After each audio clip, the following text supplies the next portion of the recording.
துலாம் ராசினியர்களுக்கு வணக்கம். அமோக வெற்றி உங்களுக்கு லக் அடிக்க போவது உறுதி என்ற வகையில் துலாம் ராசினியர்களுக்கு புதனுடைய பெயர்ச்சி காரணமாக இனி உங்களுடைய ஆட்டம் ஆரம்பம் என்ற வகையில் மேலும் என்ன மாதிரியான நன்மைகள் எல்லாம் உங்களுடைய வாழ்வில் ஏற்பட இருக்கு, குறிப்பா புதனுடைய பெயர்ச்சியின் காரணமாக என்ன மாதிரியான முன்னேற்றங்கள் எல்லாம் ஏற்பட இருக்கு என்பது குறித்தான முழுமையான பதிவை தான் இந்த வீடியோல நம்ம விரிவா பார்க்க போகிறோம்.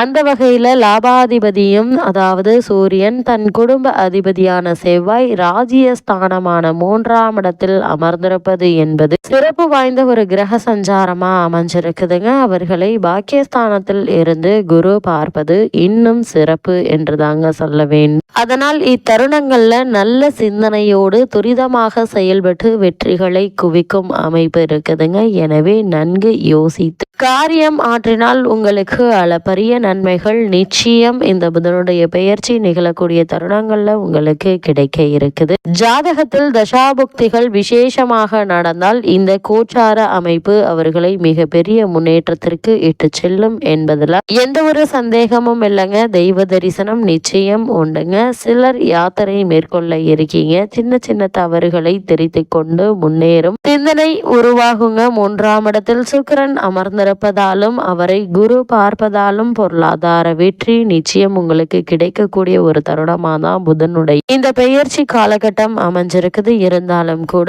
மேலும் என்ன மாதிரியான விஷயங்கள்ல நீங்கள் சற்று கவனமாக இருக்க வேண்டும் என்று பார்க்கும்போது இக்காலகட்டத்தினுடைய துவக்கத்தில் புதன் சுகஸ்தானத்தில் அமர்ந்திருக்கிறார். சிறு சிறு உடல் உபாதைகள் உருவாகலாம். அதனால் சிறு உடல் உபாதை என்றாலும் கூட உடனே மருத்துவரிடம் அணுகி அதற்கான சிகிச்சை பெறுவது நல்லதுங்க. பிள்ளைகள் குறித்த கவலை மனதை பாதிக்குங்க. இருந்தாலும் அந்த இடத்தை குரு பார்ப்பதால் ஏதாவது ஒரு உதவி கிடைத்து அந்த கஷ்டங்கள் நீங்குங்க. இல்லறத்தில் சிறு சிறு பிரச்சனைகள் வாக்குவாதங்கள் வரும். இது மாதிரியான நேரங்கள்ல பொறுமையாக நிதானமாக சூழ்நிலை சமாளிப்பது மட்டுமில்லாம் குடும்பத்தாருடன் ஒருவருக்கொருவர் விட்டு கொடுத்து அனுசரித்து நடந்து கொள்வது மிக மிக நல்லது என்பதை கிரக நிலைகள் மீண்டும் மீண்டும் உங்களுக்கு அறிவுறுத்துது. இத்தருணங்கள்ல மேலும் என்ன மாதிரியான முன்னேற்றங்கள் எல்லாம் உங்களுடைய வாழ்வில் ஏற்பட இருக்கு என்று பார்க்கும்போது இந்த தருணங்கள்ல நீங்கள் இவ்வளவு நாளா எதிர்பார்த்திருந்த வேலை வாய்ப்பும் நிச்சயம் உங்களுக்கு கிடைக்க இருக்கு. அதற்கான முயற்சிகளை நீ